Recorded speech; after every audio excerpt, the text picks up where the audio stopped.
차가운 공기가 서울의 밤을 감쌌지만 강서연의 저택 응접실안은 그보다 더 싸늘했다. 거대한 통유리창 밖으로 보이는 도시의 야경은 마치 보석처럼 반짝였지만 서연에게는 그저 감옥의 창살처럼 느껴질 뿐이었다. 그녀의 아버지인 유진그룹의 강 회장은 무거운 표정으로 최고급 가죽 소파에 앉아 있었고 그 옆에는 약혼자인 태성그룹의 부회장 최민혁이 앉아 있었다. 최민혁은 만족스러운 미소를 지으며 서연을 바라보았다. 그의 눈에는 애정 대신 소유욕과 계산적인 야심이 가득했다. 그는 마치 값비싼 트로피를 감상하듯 그녀를 훑어보며 말했다. 서연 씨, 우리 결혼은 단순한 결합이 아니요. 유진과 태성이 하나가 되어 새로운 역사를 쓰는 위대한 첫걸음이지. 당신은 그 역사의 중심에 서게 될 거요. 강 회장은 헛기침을 하며 거들었다. 민혁군 말이 맞다. 서연아, 이건 내 개인의 감정 문제가 아니다. 회사를 위한, 우리 가문을 위한 대의다. 태성과의 합병이 성공적으로 마무리되면 유진은 국내 시장을 넘어 세계로 뻗어나갈 수 있는 발판을 마련하게 될 거다. 내 역할이 아주 중요하다. 서연은 차갑게 식은 찻잔을 내려다보며 아무 말도 하지 않았다. 그녀의 침묵은 동의가 아닌 저항이었다. 그녀는 뛰어난 경영 전략가였지만 아버지의 눈에는 언제나 거래를 위한 말 잘 듣는 딸일 뿐이었다. 그녀의 아이디어와 계획은 번번이 무시당했고 결국 그녀의 가치는 정략 결혼의 도구로 전락하고 말았다. 최민혁은 그녀의 차가운 태도에 아랑곳하지 않고 말을 이었다. 결혼식 준비는 거의 끝났소. 세계적인 디자이너가 만든 드레스부터 시작해서 1000명의 VVIP 하객 명단까지 완벽하게 준비했지. 당신은 그저 아름다운 신부가 되어 내 옆에 서 있기만 하면 돼. 다른 건 아무것도 신경 쓸 필요 없어. 그의 말 한마디 한마디가 서연의 심장을 비수처럼 찔렀다. 그녀의 인생, 그녀의 미래가 자신의 의지와는 상관없이 완벽하게 계획되고 있었다. 그녀는 조용히 입을 열었다. 목소리는 떨리지 않았지만 얼음장처럼 차가웠다. 제 의견은 중요하지 않다는 말씀이시군요. 저는 그저 이 거대한 거래에 포함된 하나의 상품일 뿐인가요? 강 회장의 얼굴이 굳어졌다. 말 조심해라. 서연아, 너는 유진그룹의 딸로서 누릴 것을 모두 누리며 자랐다. 이제는 내가 가문을 위해 의무를 다할 차례다. 그의 목소리에는 실망감과 함께 단호한 명령의 기운이 서려 있었다. 이 결정은 번복될 수 없다는 무언의 압박이었다. 최민혁은 관대한 척 웃으며 상황을 무마하려 했다. 장인어른, 너무 나무라지 마십시오. 결혼을 앞둔 신부들이 을에 겪는 감정 기복이겠지요. 서연 씨도 곧 현실을 받아들이고 자신의 영광스러운 자리를 깨닫게 될 겁니다.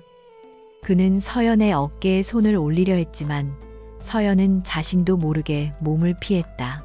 그 순간 응접실의 공기는 완전히 얼어붙었다. 최민혁의 얼굴에서 미소가 사라지고 차가운 분노가 스쳐 지나갔다. 그는 서연의 귀에만 들릴 정도로 낮게 속삭였다. 내 인내심을 시험하지 않는 게 좋을 거요. 강서연 씨. 당신이 도망칠 곳은 없어. 당신의 세상은 내 손안에 있으니 얌전히 인형처럼 구는 법을 배우도록 해. 그 협박은 서연의 마지막 남은 희망마저 짓밟는 듯했다.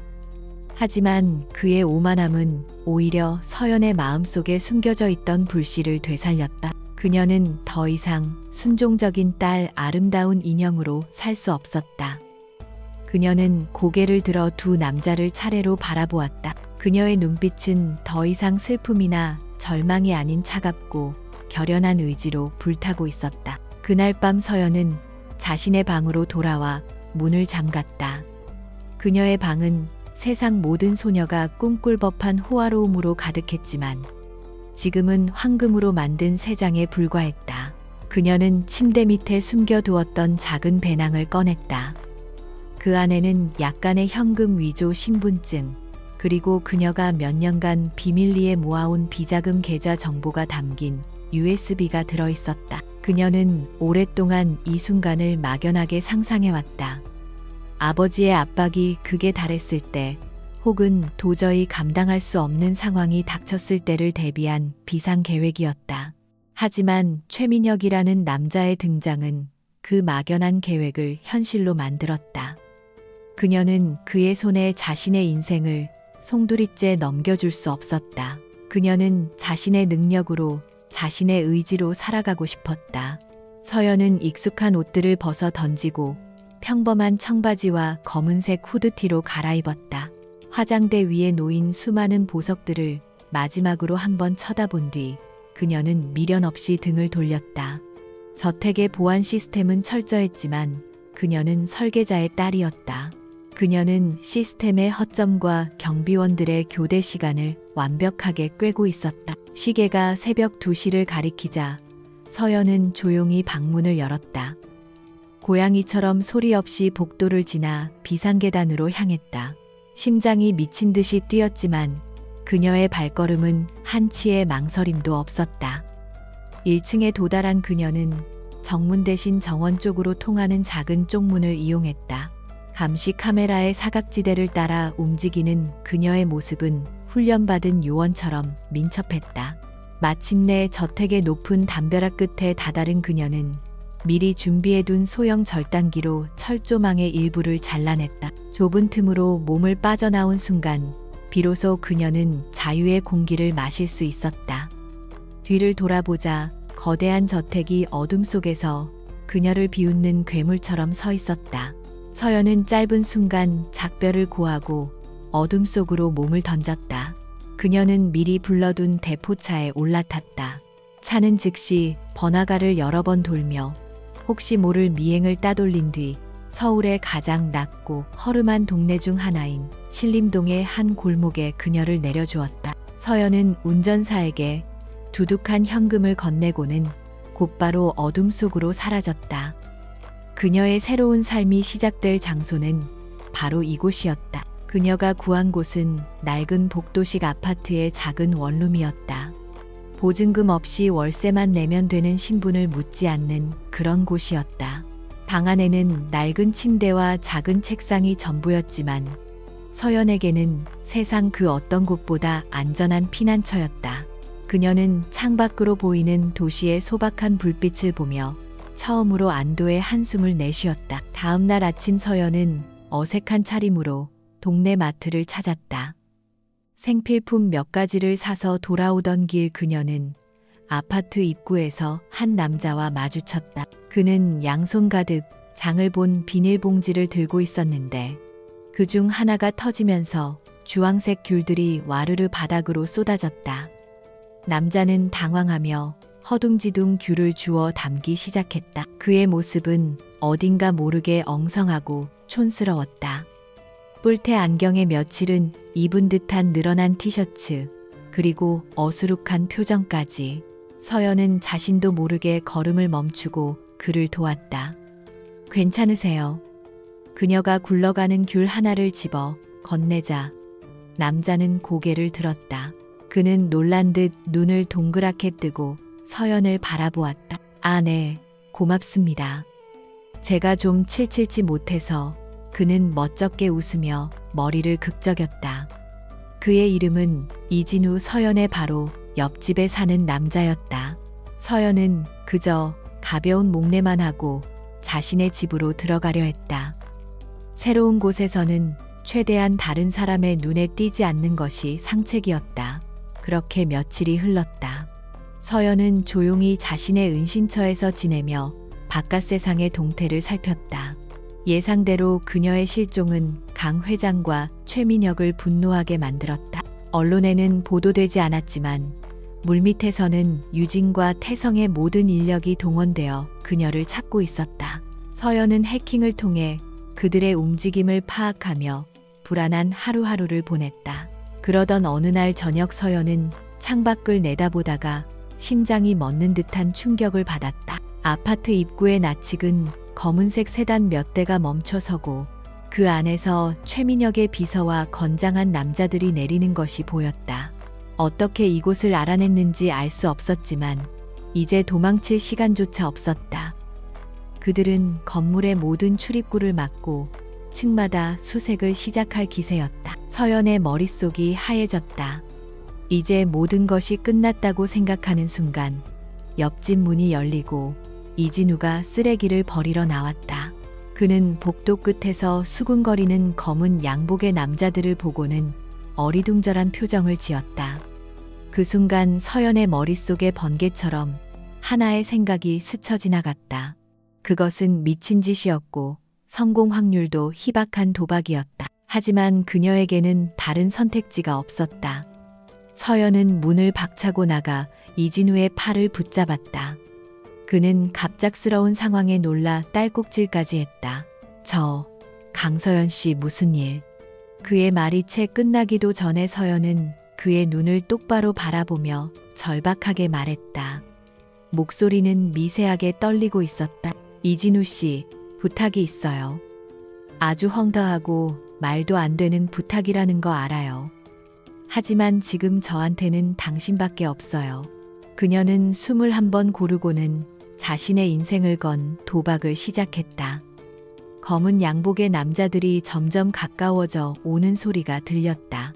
시간은 이제 정말 얼마 남지 않았다. 진우는 그녀의 다급한 눈빛과 창백한 얼굴을 번갈아 보며 침을 삼켰다. 그는 무슨 영문인지 전혀 알 수 없었지만 그녀가 엄청난 위험에 처해 있다는 것만은 직감할 수 있었다. 서연은 마지막 용기를 쥐어짰다. 저와 결혼해 주세요. 지금 당장이요. 법적으로 제 보호자가 되어주세요. 이진우의 세상이 순간 멈췄다. 그의 동공의 절박함으로 가득 찬 강서연의 얼굴이 비쳤다. 결혼해달라는 말, 그것도 생전 처음 보는 옆집 여자에게서 나온 그 말은 현실감이 없었다. 하지만 그녀의 떨리는 목소리와 복도 끝에서 다가오는 위협적인 그림자들은 이 상황이 농담이 아님을 증명했다. 그는 그녀의 팔을 붙잡은 손과 그녀의 눈빛을 번갈아 보았다. 그의 어수룩한 표정 뒤로 순간 차가운 계산이 스쳐 지나갔다. 그는 복도를 향해 힐끗 시선을 던졌다. 잘 훈련된 경호원들, 그들의 귀에 꽂힌 이어피스, 그리고 목표물을 향해 좁혀오는 침착한 움직임. 평범한 사람들이 아니었다. 그는 다시 서연을 보았다.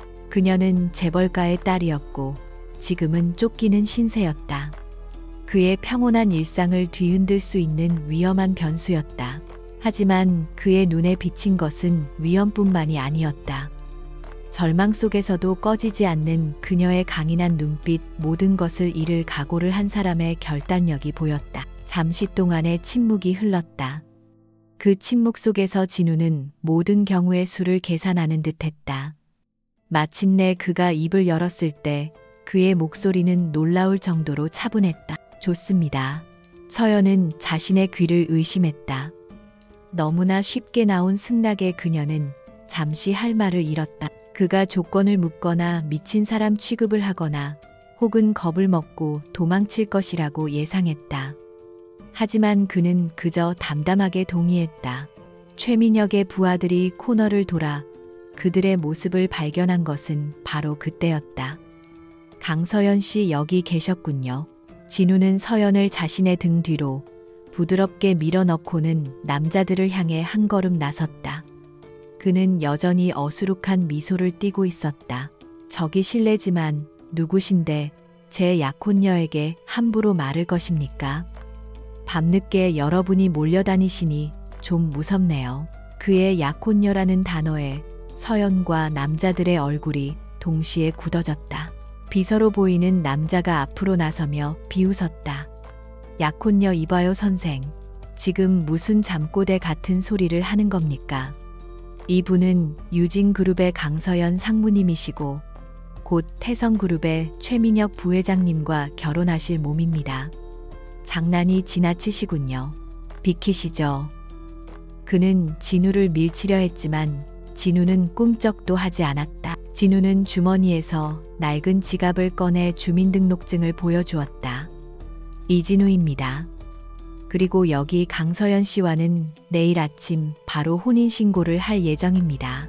보시다시피 저희는 법적으로 아무 문제가 없는 관계가 될 겁니다. 오히려 여러분들이 지금 저희의 사생활을 침해하고 계신 것 같은데요. 경찰을 부를까요? 그의 태연한 태도에 남자들은 당황했다. 그들은 강서연을 회수하라는 명령만 받았지 이런 예상 밖의 상황에 대한 대처법은 듣지 못했다. 비서는 최민혁에게 전화를 걸기 위해 휴대폰을 꺼내 들었다. 그 순간 진우는 서연의 손을 잡고 자신의 집 안으로 그녀를 이끌었다. 들어오세요, 여보. 그는 문을 닫기 직전 남자들을 향해 덧붙였다. 법적인 절차를 밟고 싶으시면 변호사를 통해 연락 주십시오. 쾅. 문이 닫히자 서연은 긴장이 풀리면서 그 자리에 주저앉을 뻔했다. 진우가 그녀의 팔을 부축해 주었다. 그의 집은 그녀의 예상보다 훨씬 더 단출했다. 작은 공간에 꼭 필요한 가구들만 놓여 있었고 모든 것이 정갈하게 정돈되어 있었다. 가난하다기보다는 미니멀리즘에 가까운 풍경이었다. 서연은 숨을 고르며 진우를 바라보았다. 고마워요. 하지만 어떻게 그렇게 쉽게. 그녀는 말을 잇지 못했다. 이런 바 진우는 안경을 고쳤으며 평소의 어수룩한 표정으로 돌아왔다. 일단 급한 불은 끈 것 같네요. 저 사람들이 쉽게 물러나진 않겠지만 적어도 오늘은 시간을 벌었을 겁니다. 그는 부엌으로가 물 한 잔을 따라 그녀에게 건넸다. 이제부터 어떻게 할 생각입니까? 강서연 씨, 결혼 이야기는 진심이었습니까? 그의 질문에 서연은 정신을 차렸다. 이것은 현실이었다. 그녀는 고개를 끄덕였다. 진심이에요. 법적인 보호자가 필요해요. 그들이 저를 강제로 끌고 가지 못하게 만들 유일한 방법이에요. 알겠습니다. 진우는 의외로 간단히 대답했다. 그럼 계약서를 쓰죠. 그는 책상 서랍에서 깨끗한 A사 용지와 펜을 꺼냈다. 서연은 또다시 놀랐다. 이 남자는 그녀의 생각을 정확히 읽고 있었다. 그녀는 물을 한 모금 마시고 일어나 그의 맞은편에 앉았다. 이제는 감상에 젖어 있을 때가 아니었다. 그녀는 다시 냉철한 사업가 강서연으로 돌아왔다. 서연은 계약서의 조항들을 하나씩 읊기 시작했다. 첫째, 이 결혼은 서류상으로만 유효하며 계약 기간은 1년으로 한다. 단쌍방 합의하에 연장 혹은 조기 종료가 가능하다. 둘째, 부부로서의 어떠한 의무도 요구하지 않는다. 특히 신체적 접촉은 절대 불가하다. 셋째, 서로의 사생활에 절대 간섭하지 않는다. 그녀는 쉴 새 없이 조항들을 나열했다.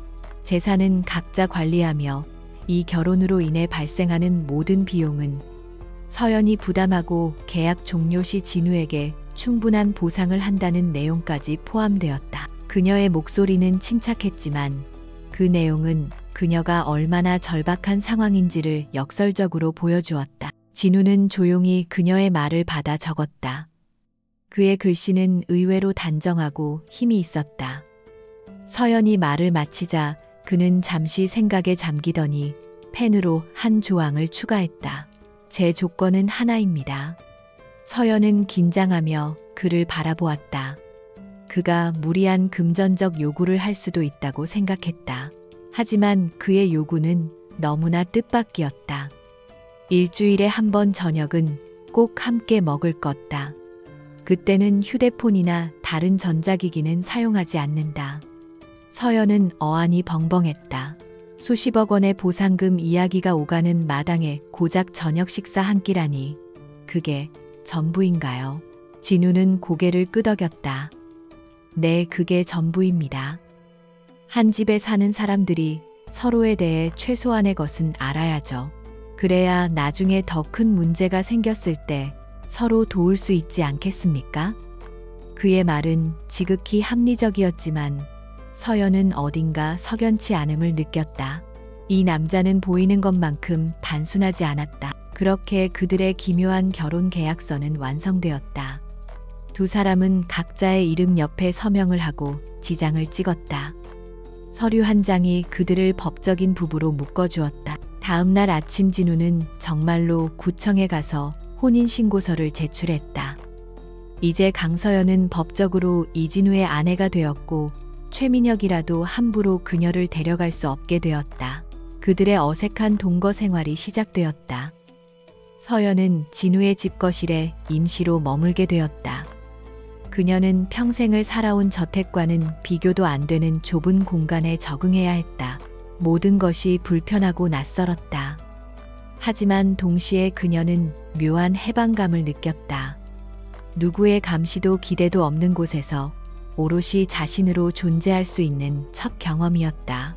진우는 대부분의 시간을 자신의 방에서 보냈다. 그는 프리랜서 프로그래머라고 자신을 소개했고 실제로 하루 종일 컴퓨터 앞에 앉아 있었다. 서연은 가끔 그의 방문 틈으로 새어 나오는 빠른 타자 소리를 들을 수 있었다. 그는 조용했고 서연의 생활에 거의 간섭하지 않았다. 계약서 내용을 충실히 이행하는 완벽한 계약 파트너였다. 하지만 시간이 지날수록 서연은 그에게서 이상한 점들을 발견하기 시작했다. 어느 날 그녀는 그가 마시는 커피 원두 포장지를 우연히 보게 되었다. 그것은 세계에서 가장 희귀하고 비싼 종류 중 하나인 일반인은 이름조차 들어보기 힘든 최고급 원두였다. 허름한 차림의 프리랜서 프로그래머가 즐기기에는 너무나 어울리지 않는 사치품이었다. 또 다른 날에는 그가 잠시 자리를 비운 사이 컴퓨터 화면을 보게 되었다. 화면에는 그녀조차도 이해하기 힘든 복잡한 금융시장 분석 알고리즘과 예측 그래프가 떠 있었다. 그가 돌아오는 소리에 서연은 황급히 시선을 돌렸지만 그 짧은 순간에 본 이미지는 그녀의 뇌리에 깊이 박혔다. 저것은 단순한 프로그래밍이 아니었다. 거대한 자본의 흐름을 예측하는 고도의 전략이었다. 그들의 첫 번째 계약 저녁 식사 날 진우는 서툰 솜씨로 김치찌개를 끓였다. 맛은 평범했지만 그는 최선을 다하는 듯 보였다. 어색한 침묵 속에서 식사를 하던 중 TV 뉴스에서 유진그룹의 주가 하락 소식이 흘러나왔다. 서연의 실종과 태성그룹과의 합병 불확실성 때문이었다. 서연은 자신도 모르게 숟가락을 놓았다. 그녀의 표정이 어두워지는 것을 본 진우가 무심하게 한마디 던졌다. 지금 유진에 필요한 건 태성과의 합병이 아니라 동남아시아의 신흥 IT 기업 M사와 기술 제휴를 맺는 겁니다. 그들의 증강현실 기술은 유진의 기존 플랫폼과 결합했을 때 엄청난 시너지를 낼 수 있죠. 아마 3분기 실적 발표 때쯤이면 모두가 그걸 깨닫게 될 겁니다. 서연은 충격을 받은 표정으로 그를 바라보았다. 그의 분석은 정확히 그녀가 몇 달 전 아버지에게 제출했다가 묵살당했던 바로 그 사업 계획안의 핵심 내용이었다. 업계 최고 전문가들만 알 수 있는 내부 정보와 미래 예측을 이 남자는 마치 동네 가게 물건값을 이야기하듯 아무렇지 않게 말하고 있었다. 그 순간 서연은 깨달았다. 자신의 옆집 남자 그리고 서류상의 남편이 된 이진우는 절대 평범한 사람이 아니었다. 그의 어수룩한 외모와 소박한 생활은 모든 것을 가리기 위한 정교한 위장이었다. 서연의 마음속에 거대한 의문이 자리 잡기 시작했다. 그렇다면 그의 진짜 정체는 무엇이며 그는 도대체 왜 이런 곳에서 자신의 모든 것을 숨기며 살아가고 있는 것일까? 강서연의 마음속에 피어난 의심은 안개처럼 조용히 하지만 끈질기게 그녀의 생각을 잠식해 나갔다. 그녀는 이진우라는 남자를 주의 깊게 관찰하기 시작했다. 그의 모든 행동 모든 말 한마디에서 단서를 찾으려 애썼다. 하지만 그는 마치 물처럼 어떤 그릇에나 담기는 유연함으로 그녀의 의심을 피해갔다. 그녀가 그의 값비싼 커피에 대해 물었을 때 그는 이건 예전에 일했던 회사에서 퇴직 선물로 받은 건데 아까워서 조금씩 마시고 있어요.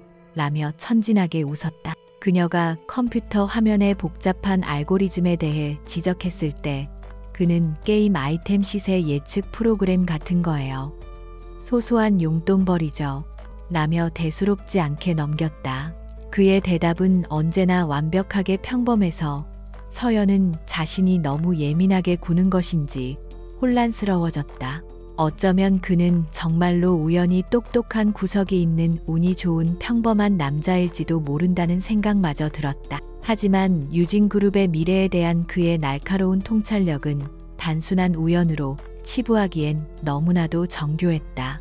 그들의 기묘한 평화는 오래가지 않았다. 어느 날 오후 초인종이 요란하게 울렸다. 인터폰 화면에 나타난 얼굴을 본 순간 서연의 피가 차갑게 식었다. 화면 속에는 분노로 일그러진 아버지 강 회장과 그 옆에서 경멸적인 미소를 짓고 있는 최민혁이 서 있었다. 그들 뒤로는 검은 양복을 입은 경호원들이 병풍처럼 늘어서 있었다. 진우는 방에서 나와 인터폰 화면을 보더니 한숨을 쉬고는 서연을 돌아보았다. 결국 직접 오셨군요. 괜찮습니다. 제가 해결할게요. 그의 목소리에는 이상한 확신이 담겨 있었다. 그는 서연에게 거실 소파에 앉아 있으라는 눈짓을 보내고는 아무렇지 않게 현관문을 열었다. 문이 열리자마자 최민혁이 성큼 안으로 들어섰다. 그는 비좁고 낡은 아파트를 경멸적으로 훑어보았다. 강서연. 당신 취향이 이렇게 저렴했을 줄은 몰랐는데 이런 쥐구멍 같은 곳에 숨어서 이런 버러지 같은 놈이랑 살림을 차렸다고. 그의 목소리는 노골적인 모욕으로 가득했다. 강 회장은 지팡이로 바닥을 세게 내리치며 소리쳤다. 서연아, 당장 나오지 못해. 네가 지금 무슨 짓을 하고 있는지 알고나 있는 게냐. 가문의 명예에 똥칠을 해도 유분수지. 그의 분노는 하늘을 찌를 듯했다. 경호원들이 집 안으로 들어오려 했지만 진우가 문 앞을 막아서며 조용히 말했다. 두 분 다 진정하시죠. 그리고 여기는 제 집입니다. 함부로 들어오실 수는 없습니다. 그는 여전히 늘어난 티셔츠에 뿔테 안경을 쓴 어수룩한 모습이었지만 그의 눈빛만은 조금도 위축되지 않았다. 최민혁은 코웃음을 쳤다. 내 집 곧 내 놈의 무덤이 될 수도 있는 곳이지.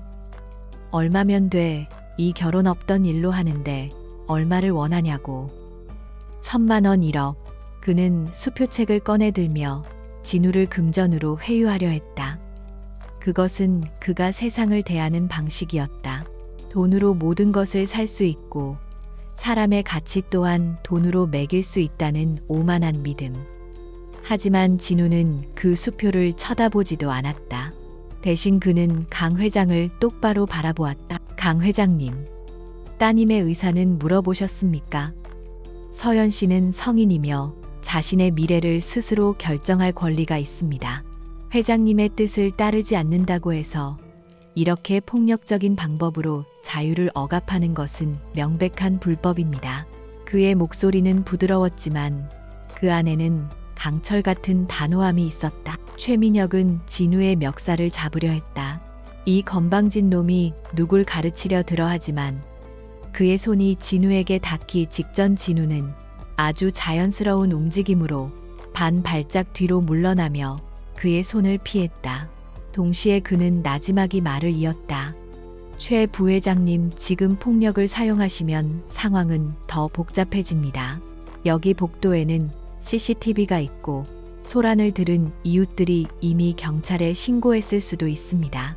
그의 말에 최민혁은 순간적으로 움직임을 멈췄다. 진우는 말을 계속했다. 만약 유진그룹의 강 회장님과 태성그룹의 최 부회장님이 사위의 집을 무단 침입하고 폭력을 행사했다는 기사가 나간다면 어떻게 될까요? 두 회사의 주가에는 어떤 영향이 있을까요? 특히 합병을 앞둔 민감한 시기에 말입니다. 강 회장과 최민혁의 얼굴이 굳어졌다. 이 남자는 단순한 협박을 하는 것이 아니었다. 그는 그들의 가장 약한 부분, 즉 회사의 이미지와 주가를 정확히 찌르고 있었다. 소파에 앉아있던 서연은 숨을 죽이고 이 모든 광경을 지켜보았다. 이진우는 마치 잘 짜인 각본을 읽는 것처럼 그들의 모든 행동을 예측하고 완벽하게 대응하고 있었다. 강 회장은 노련한 사업가답게 금세 평정심을 되찾았다. 그는 지팡이의 의지에 서서 진우를 위아래로 훑어보았다. 자네 보통 내기가 아니로군. 목적이 뭔가? 우리 유진그룹에서 무언가를 뜯어내려는 속셈인가? 그는 진우를 돈을 노리는 사기꾼으로 단정했다. 진우는 그저 어깨를 으쓱할 뿐이었다. 제 목적은 단 하나입니다. 제 아내인 강서연 씨를 보호하는 것, 그뿐입니다. 그는 아내라는 단어에 힘을 주어 말했다. 그 말은 서연의 심장에 작은 파문을 일으켰다. 계약으로 맺어진 관계였지만 그 순간만큼은 그의 말이 진심처럼 들렸다.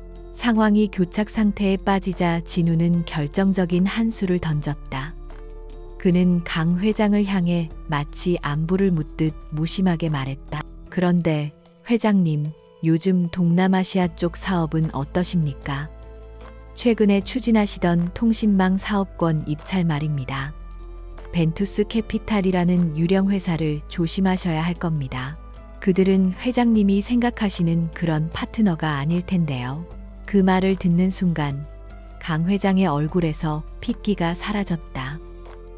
벤투스 캐피탈과 진행하던 비밀 입찰은 그룹 내에서도 극소수의 최고 임원만 아는 1급 기밀이었다. 그런데 눈앞에 이 허름한 청년이 그 사실을 알고 있을 뿐만 아니라 그들의 정체에 대해 경고까지 하고 있었다. 이것은 단순한 우연이나 짐작이 아니었다. 그는 무언가를 알고 있었다. 강 회장은 처음으로 진우를 다시 보았다. 그의 어수룩한 외모 너머에 있는 무언가를 심연처럼 깊고 헤아릴 수 없는 존재감을 느꼈다. 그는 이 청년이 자신이 감당할 수 있는 상대가 아닐 수도 있다는 불길한 예감에 휩싸였다. 그는 아무 말 없이 뒤로 돌아섰다. 가자. 최민혁은 불만 가득한 표정으로 소리쳤다. 장인어른 이대로 물러서시렵니까? 저런 놈 하나 처리 못해서. 하지만 강 회장의 눈빛은 단호했다. 내가 알아서 한다. 일단 돌아가. 그는 더 이상 아무 말도 하지 않고 엘리베이터 쪽으로 걸어갔다. 최민혁은 분을 사귀지 못한 채 진우와 서연을 번갈아 노려보다가 결국 강 회장을 따라 자리를 떴다. 현관문이 다시 닫히고 집안에는 정적만이 남았다. 서연은 멍하니 문이 닫힌 자리를 바라보다가 천천히 고개를 돌려 진우를 보았다. 그는 언제 그랬냐는 듯 다시 평범하고 어수룩한 이웃집 남자의 모습으로 돌아와 있었다. 하지만 서연은 더 이상 그의 연기에 속지 않았다. 그녀는 소파에서 일어나 그에게 다가갔다. 조금 전 대한민국 재계의 거물 2명을 말 한마디로 제압했던 남자의 모습이 눈앞에 아른거렸다. 그녀의 마음속에서 더 이상 억누를 수 없는 질문이 터져나왔다. 그녀는 그의 눈을 똑바로 마주하며 떨리는 목소리로 물었다. 당신 도대체 누구야? 그녀의 질문은 좁은 거실의 공기를 날카롭게 갈랐다.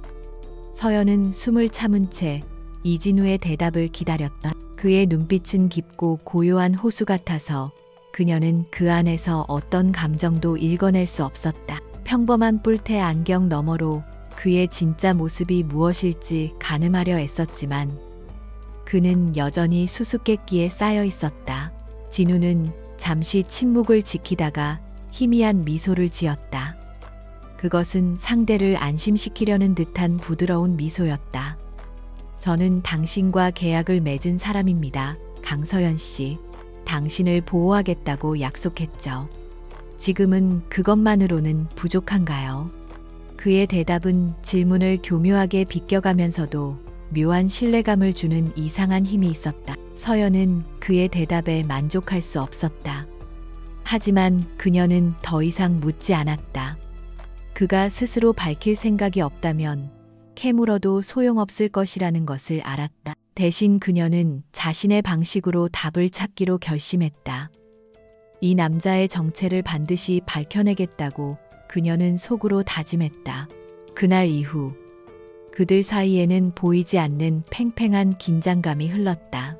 며칠 뒤 서연이 우려했던 일이 터지고야 말았다. 뉴스 속보를 통해 유진그룹이 최대 위기에 봉착했다는 소식이 전해졌다. 유진이 사활을 걸고 추진하던 차세대 바이오 연구소 인수합병 건이 막판에 무산되었는데 그 배후에 마루그룹이라는 정체불명의 기업이 있었다. 마루그룹은 혜성처럼 나타나 유진보다 훨씬 더 파격적인 조건으로 연구소를 가로챘다. 그들은 막대한 자금력을 동원해 시장을 교란시켰고 유진그룹의 주가는 폭락하기 시작했다. 언론과 재계는 모두 마루그룹의 정체에 대해 궁금해했지만 알려진 것은 거의 없었다. 회장의 이름조차 베일에 쌓여 있었다. 서연은 착잡한 심정으로 뉴스를 지켜보았다. 비록 아버지를 피해 도망쳐 나왔지만 유진그룹은 그녀의 피와 땀이 섞인 곳이었다. 그녀의 수많은 밤샘과 노력이 담긴 프로젝트들이 좌초되는 것을 보는 것은 가슴 아픈 일이었다. 더군다나 아버지와 최민혁이 이 위기를 제대로 수습하지 못하고 허둥대는 모습이 눈에 선했다. 그녀는 더 이상 방관할 수 없었다. 그녀는 숨겨두었던 최고 사양의 노트북을 꺼내들었다. 그리고 지난 몇 년간 그녀가 비밀리에 구축해온 정보망과 인맥을 가동하기 시작했다. 비록 공식적인 직함은 없었지만 강서연은 여전히 재계의 숨은 실력자였다. 그녀의 목표는 단 하나, 마루그룹의 실체를 파헤치는 것이었다. 그녀의 조사는 밤낮 없이 이어졌다. 마루그룹은 유령과도 같았다. 그들은 여러 개의 페이퍼 컴퍼니를 통해 움직였고 자금의 출처는 조세 피난처를 여러 번 거쳐 완벽하게 세탁되어 있었다. 하지만 서연은 포기하지 않았다. 그녀는 작은 단서들을 끈질기게 파고들어 마침내 의미 있는 정보를 찾아냈다. 마루그룹의 회장은 극도로 신비주의를 고수했지만 단 한 번의 예외가 있을 예정이었다. 바로 오늘 저녁에 열리는 한국혁신기업가 대상 시상식 및 갈라 디너였다. 마루그룹이 주요 후원사로 참여하면서 회장이 시상자로 직접 참석할 것이라는 소문이 파다했다. 그곳에 가면 그의 얼굴을 직접 확인할 수 있을 터였다. 문제는 초대장이었다. 그 행사는 대한민국 VVIP들만 참석할 수 있는 보안이 철저하기로 유명한 자리였다. 서연은 잠시 고민했지만 곧 해결책을 찾아냈다. 그녀는 예전에 자신이 설립했던 작은 컨설팅 회사의 대표 자격으로 참석 신청을 했다. 주최 측은 그녀의 진짜 정체를 모른 채 유망한 신생 기업 대표의 참석을 흔쾌히 승인했다. 이제 남은 것은 옷이었다.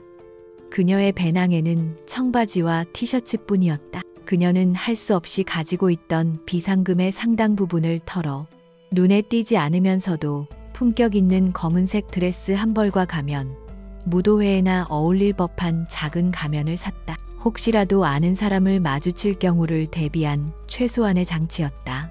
그녀가 외출 준비를 하는 동안 이진우는 방에서 나오지 않았다. 그는 며칠째 무언가에 몰두하는 듯 보였다. 서연은 그에게 행선지를 알리지 않고 조용히 집을 나섰다.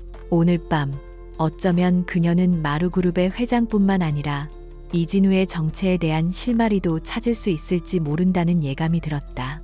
행사장은 화려함의 극치였다. 거대한 샹들리에가 눈부신 빛을 쏟아냈고 최고급 샴페인을 든 재계와 정계의 거물들이 삼삼오오 모여 이야기를 나누고 있었다. 서연은 한때 이 세계의 중심에 있었지만 지금은 완벽한 이방인이었다. 그녀는 가면으로 얼굴의 절반을 가린 채 조용히 벽가에 서서 사람들을 관찰했다. 그녀의 눈에 익숙한 얼굴들이 보였다. 잔뜩 상기된 표정의 아버지와 다른 기업 총수들 앞에서 억지 미소를 지으며 무언가를 변명하고 있는 최민혁도 있었다. 그들은 마루그룹 회장의 등장을 초조하게 기다리고 있는 듯했다. 서연은 그들에게서 시선을 거두고 무대 쪽을 주시했다. 마침내 시상식의 하이라이트가 다가왔다. 사회자가 격앙된 목소리로 외쳤다. 그리고 이제 올해의 혁신 기업가 대상을 시상해 주실 분을 소개합니다. 최근 대한민국 경제계에 신선한 충격을 안겨준 주인공이시죠. 마루그룹의 회장님을 뜨거운 박수로 맞이해 주시기 바랍니다. 모든 사람의 시선이 무대 옆 출입구로 쏠렸다. 서연 역시 심장이 가쁘게 뛰는 것을 느끼며 그쪽을 바라보았다. 과연 어떤 인물이 나타날까? 탐욕스러운 늙은 기업 사냥꾼일까 아니면 냉혹한 월스트리트 출신의 젊은 천재일까? 그녀의 머릿속에 수많은 상상이 스쳐 지나갔다. 마침내 한 남자가 어두운 무대 뒤에서 걸어나와 환한 조명 아래로 모습을 드러냈다. 그 순간 행사장의 모든 소음이 거짓말처럼 멎었다. 서연의 세상도 함께 멈추었다. 그녀는 자신의 눈을 의심했다. 심장이 발밑으로 곤두박질 치는 것 같았고 머릿속이 새하얗게 비어버렸다. 조명 아래 서 있는 남자는 그녀가 아는 이진우가 아니었다. 그는 더 이상 늘어난 티셔츠와 뿔테 안경을 쓴 어수룩한 남자가 아니었다. 몸에 완벽하게 맞는 최고급 맞춤 정장을 입은 그는 머리부터 발끝까지 압도적인 카리스마와 자신감으로 빛나고 있었다. 그의 눈빛은 깊고 날카로웠으며 그가 가진 힘과 권위를 고스란히 드러내고 있었다. 그는 이진우의 얼굴을 하고 있었지만 전혀 다른 사람이었다. 마치 서툰 배우가 가면을 벗고 자신의 진짜 모습을 드러낸 것 같았다. 그는 마이크 앞에 서서 부드럽지만 행사장을 가득 채우는 힘있는 목소리로 입을 열었다. 안녕하십니까?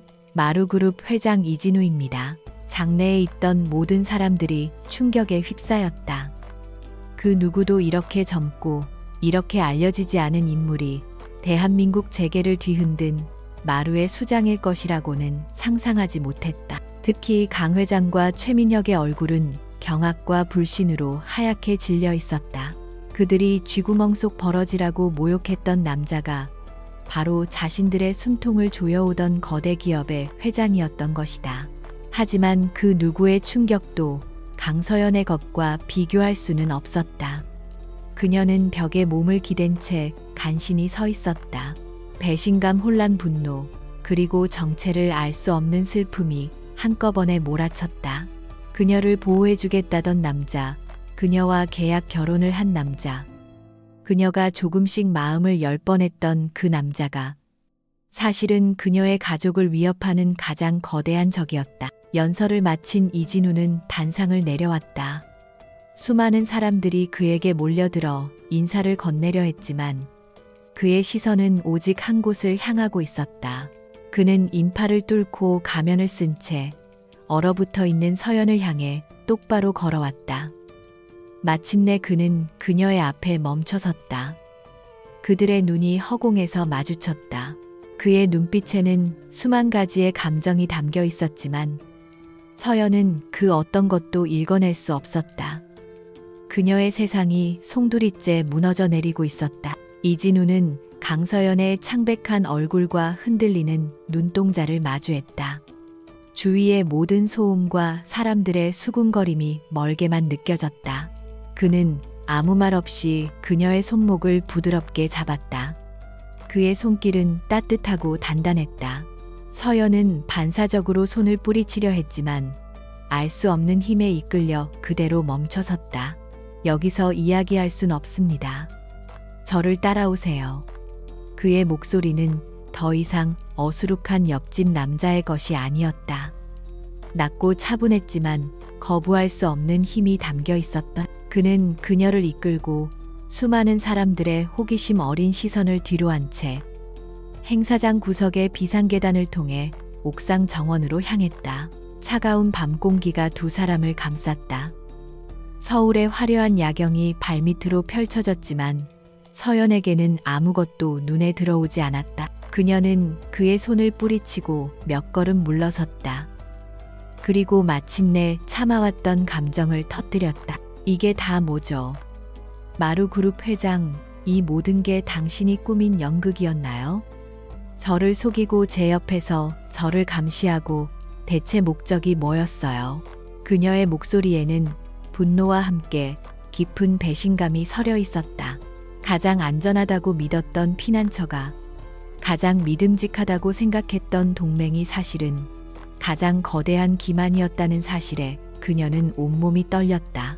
그녀는 자신이 거대한 체스판 위의 말처럼 철저히 농락당했다는 굴욕감을 느꼈다. 진우는 그녀의 분노를 묵묵히 받아냈다. 그는 잠시 도시의 불빛을 바라보다가 천천히 입을 열었다. 그의 목소리는 조용했지만 진실의 무게를 담고 있었다. 당신을 속인 건 사실입니다. 그 점에 대해서는 변명하지 않겠습니다. 하지만 당신을 감시하거나 해칠 의도는 추호도 없었습니다.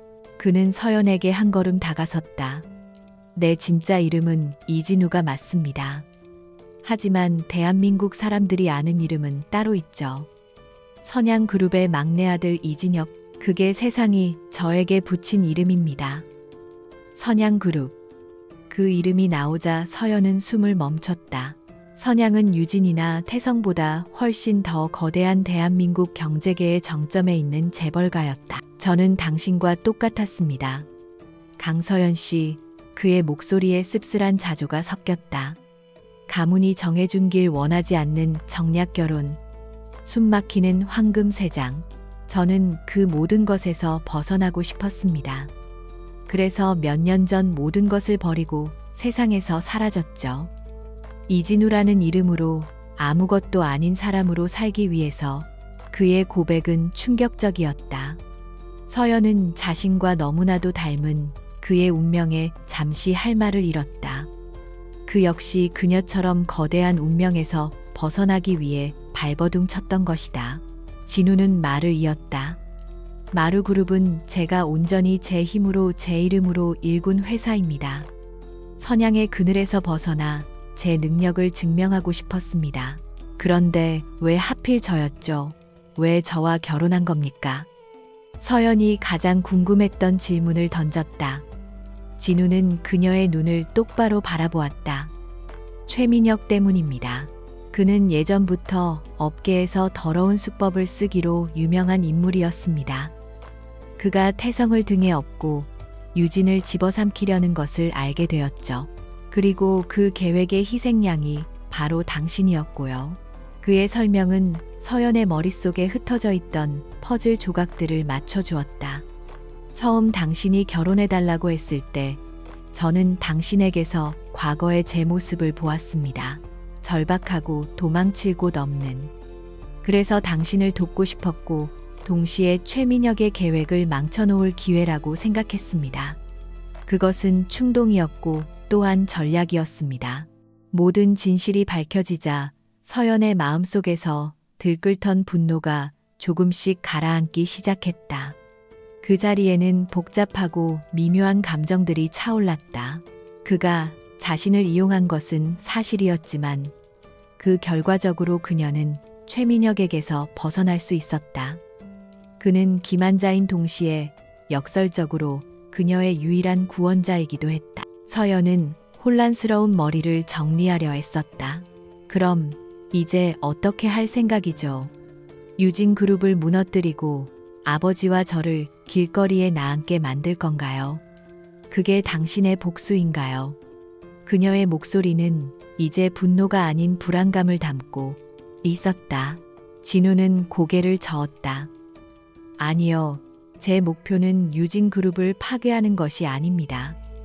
오히려 그 반대입니다. 그는 서연에게 다시 한 걸음 다가서며 이전과는 전혀 다른 제안을 내놓았다. 그의 눈빛은 진지했고 그의 목소리에는 미래에 대한 확신이 담겨 있었다. 강서연 씨, 우리의 계약 결혼을 이제 진짜 전략적 동맹으로 바꿉시다. 저와 손을 잡으세요. 당신의 내부 정보와 통찰력, 그리고 저의 자본과 실행력이 합쳐진다면 우리는 유진그룹을 구할 수 있습니다.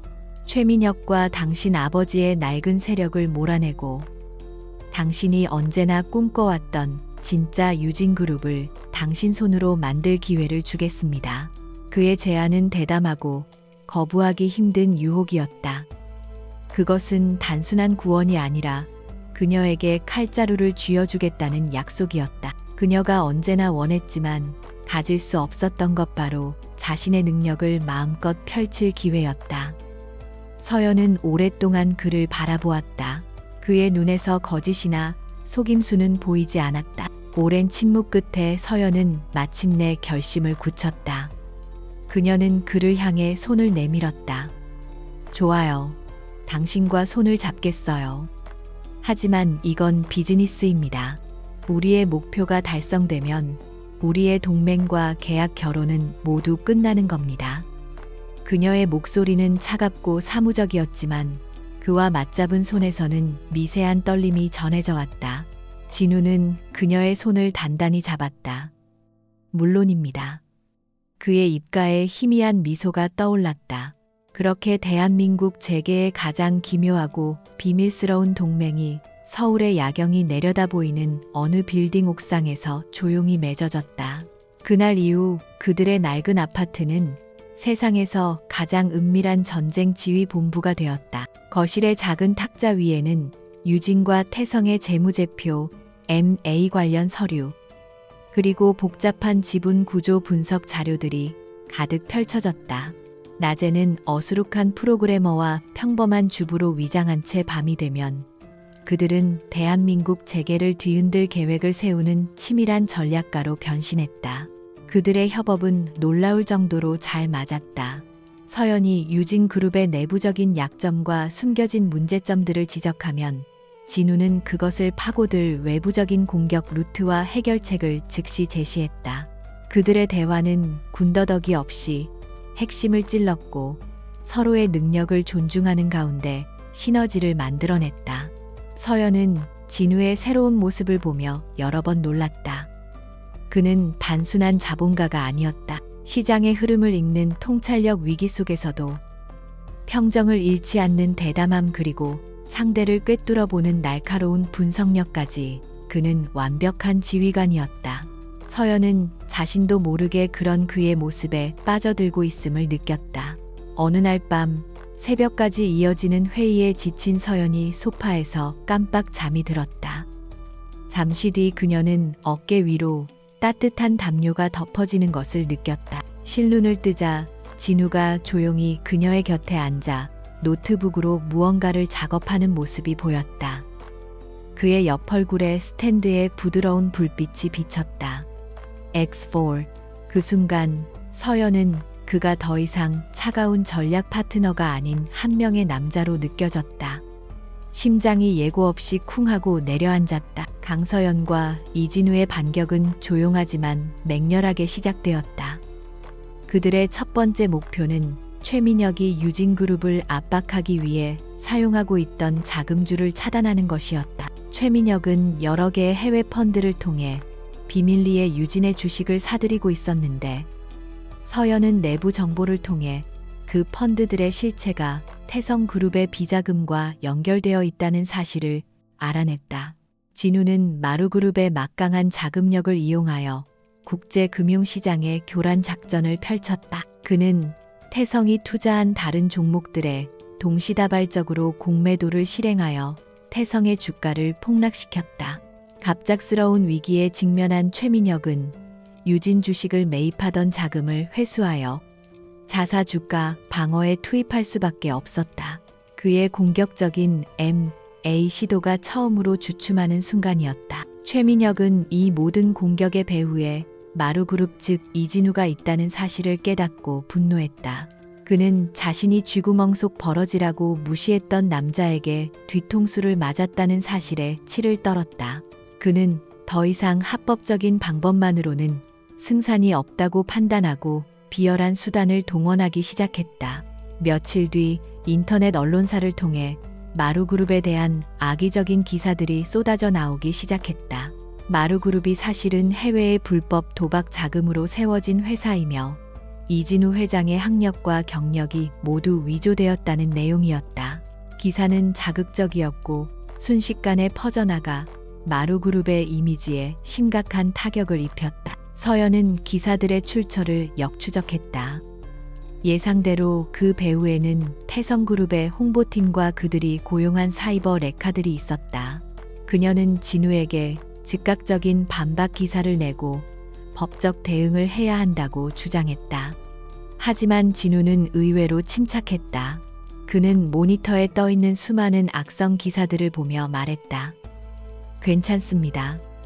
쥐는 궁지에 몰리면 발악하기 마련이죠. 이건 그가 가진 패가 얼마 남지 않았다는 증거입니다.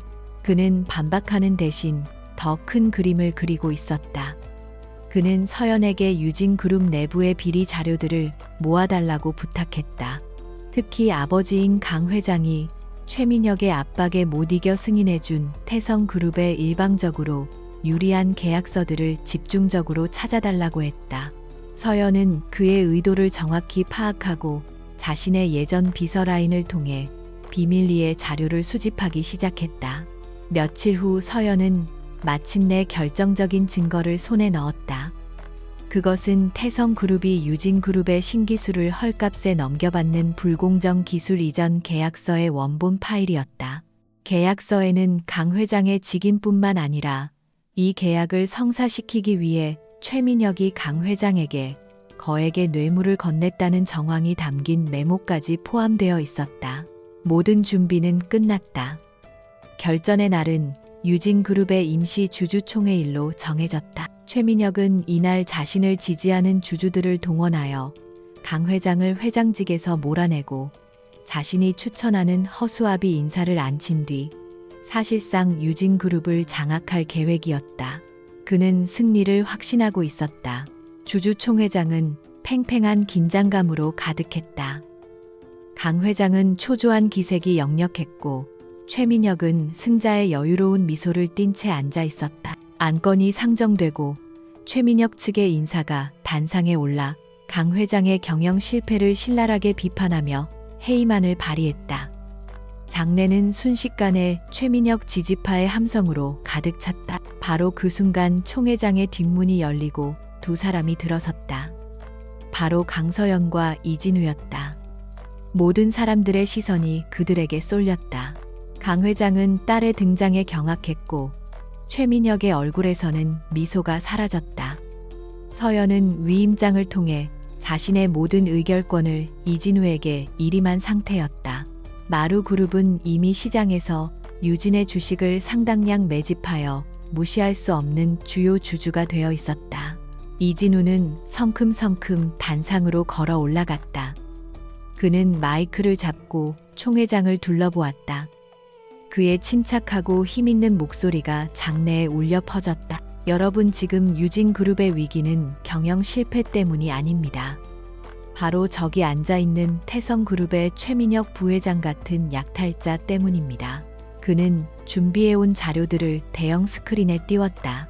태성그룹이 유진그룹의 기술을 어떻게 헐값에 빼돌렸는지, 그 과정에서 어떤 불법적인 자금 거래가 오갔는지가 적나라하게 드러났다. 최민혁이 유진그룹을 위기로 몰아넣은 뒤 구원자인 척하며 회사를 집어삼키려 했던 모든 계획이 만천하에 공개되었다. 총회장은 충격과 경악으로 술렁였다.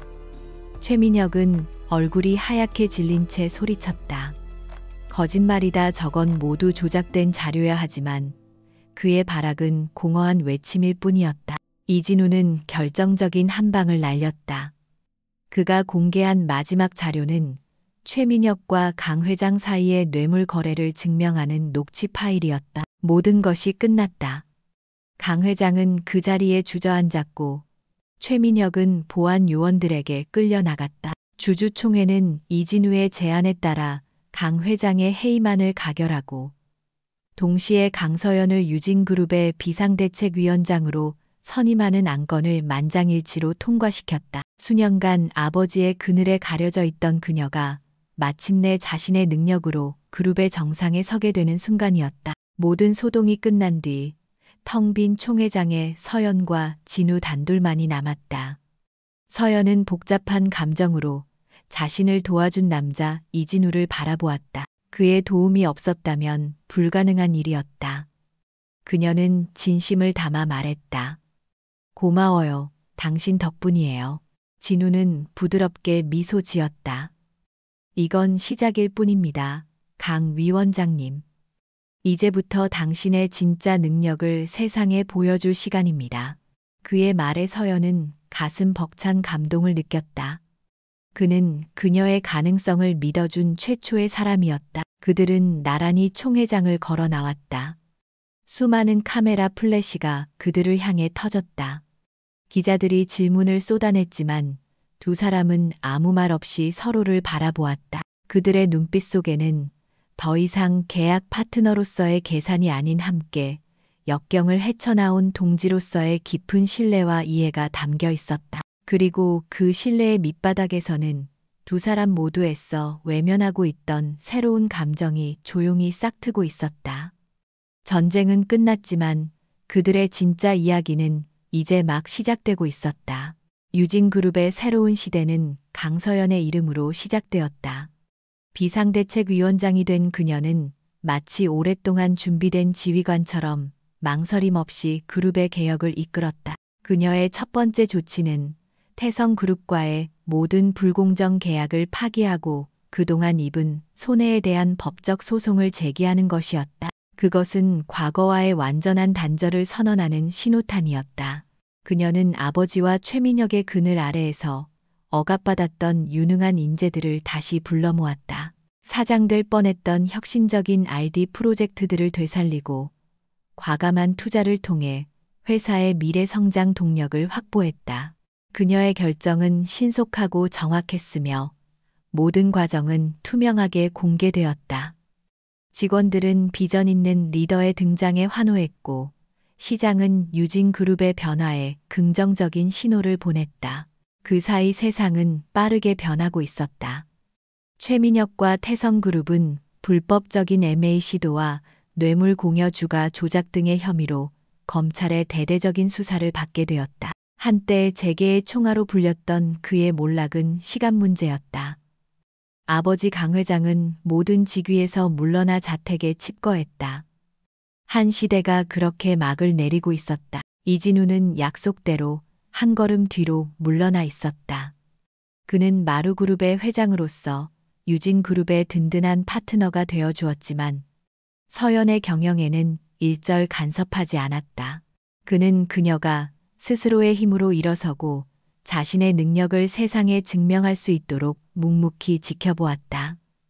그의 배려는 서연에게 그 어떤 응원보다 큰 힘이 되었다. 어느 날 저녁 서연이 사무실에서 늦게까지 서류를 보고 있을 때 예고 없이 한 사람이 찾아왔다. 바로 아버지 강 회장이었다.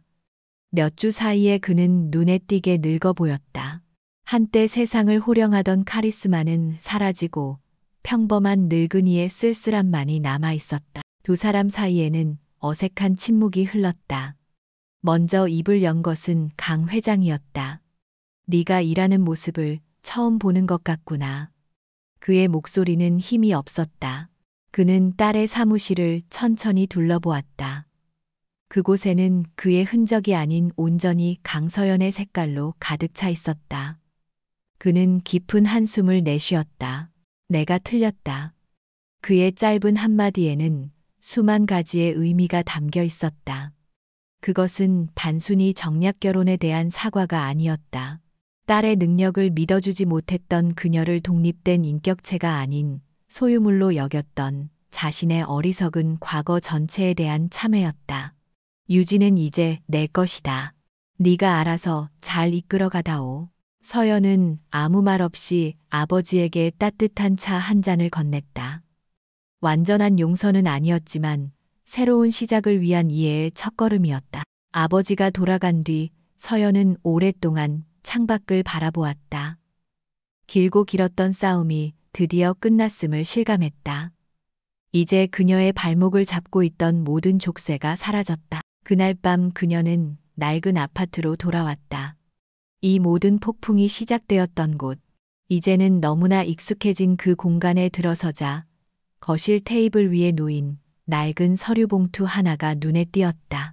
그것은 몇 달 전 그녀와 이진우가 썼던 결혼 계약서였다. 진우는 소파에 앉아 조용히 그녀를 기다리고 있었다. 그들의 계약 조건은 모두 충족되었다.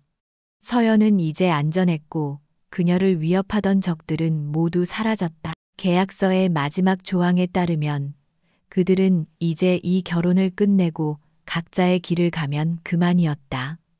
서연은 봉투를 집어들고 그의 맞은편에 앉았다. 심장이 미세하게 떨려왔다. 이 계약도 이제 끝났네요. 서연이 어렵게 입을 열었다. 그녀의 목소리는 자신도 모르게 잠겨 있었다. 이별을 이야기해야 하는 순간이었지만 이별이라는 단어는 차마 입 밖으로 나오지 않았다. 그녀는 이 남자를 떠나고 싶지 않았다. 이 기만으로 시작된 관계가 그녀의 삶에서 가장 진실한 부분이 되어버렸다는 것을 인정해야만 했다. 진우는 대답 대신 자리에서 일어나 서연에게 다가왔다. 그는 그녀의 손에서 계약서 봉투를 받아들고는 망설임 없이 반으로 찢어버렸다. 그리고 또다시 반으로 서류 조각들이 힘없이 바닥으로 흩어졌다. 서연은 놀란 눈으로 그를 바라보았다. 그는 그녀 앞에 한쪽 무릎을 꿇고 앉아 그녀의 손을 잡았다. 그의 눈빛은 그 어느 때보다 진지하고 따뜻했다. 강서연 씨, 저에게 이 계약은 아주 오래전에 끝났습니다. 당신을 처음 만난 순간부터, 아니 당신이라는 사람을 알게 되면서부터 이것은 더 이상 비즈니스가 아니었습니다. 그의 목소리는 낮고 부드러웠다. 저는 당신의 강인함을, 당신의 지혜를 그리고 당신의 상처를 사랑하게 되었습니다. 당신이 내 옆에 있는 것이 너무나 당연해져서 당신 없는 내일은 상상할 수조차 없게 되었습니다. 그는 그녀의 손등에 부드럽게 입을 맞췄다. 이제 이 가짜 결혼을 끝내고 저와 진짜 결혼을 해주시겠습니까? 서연의 눈에서 뜨거운 눈물이 흘러내렸다. 그것은 슬픔의 눈물이 아닌 기쁨과 안도의 눈물이었다. 그녀가 애써 외면하고 억눌러왔던 감정이 그의 고백과 함께 폭발했다. 그녀는 고개를 끄덕였다. 네, 좋아요. 더 이상 어떤 말도 필요 없었다. 몇 달 후 서울의 작은 성당에서 아주 특별한 결혼식이 열렸다. 하객은 몇 명 되지 않았지만 그 어느 결혼식보다 진실한 축복으로 가득했다. 순백의 드레스를 입은 강서연과 턱시도를 입은 이진우는 서로를 바라보며 영원을 약속했다. 그들의 손에는 더 이상 계약서가 아닌 사랑의 증표인 반지가 끼워져 있었다. 그리고 다시 시간이 흘렀다. 유진그룹은 서연의 리더십 아래 업계 최고의 혁신 기업으로 재탄생했고, 마루그룹과의 파트너십은 대한민국 경제계의 새로운 역사를 써내려갔다. 하지만 세상 사람들은 모르는 그들만의 이야기가 있었다. 그들의 이야기는 화려한 파티장이나 긴박한 이사회가 아닌 소박한 저녁 식탁에서 완성되었다. 그날도 두 사람은 마주 앉아 저녁을 먹고 있었다. 진우가 처음 계약 조건으로 내걸었던 일주일에 한 번의 저녁 식사는 이제 그들의 가장 소중한 일상이 되어 있었다. 서연은 행복한 미소로 남편을 바라보았다. 정략 결혼을 피해 도망쳤던 그녀는 세상에서 가장 기묘한 계약 결혼을 통해 진정한 사랑과 자신의 인생을 모두 손에 넣었다. 어수룩한 옆집 남자는 그녀의 왕자님이 되었고, 낡은 아파트는 그들의 성이 되었다. 그들의 사랑은 그렇게 가장 예상치 못한 곳에서 시작되어 가장 완벽한 해피엔딩을 맞이했다.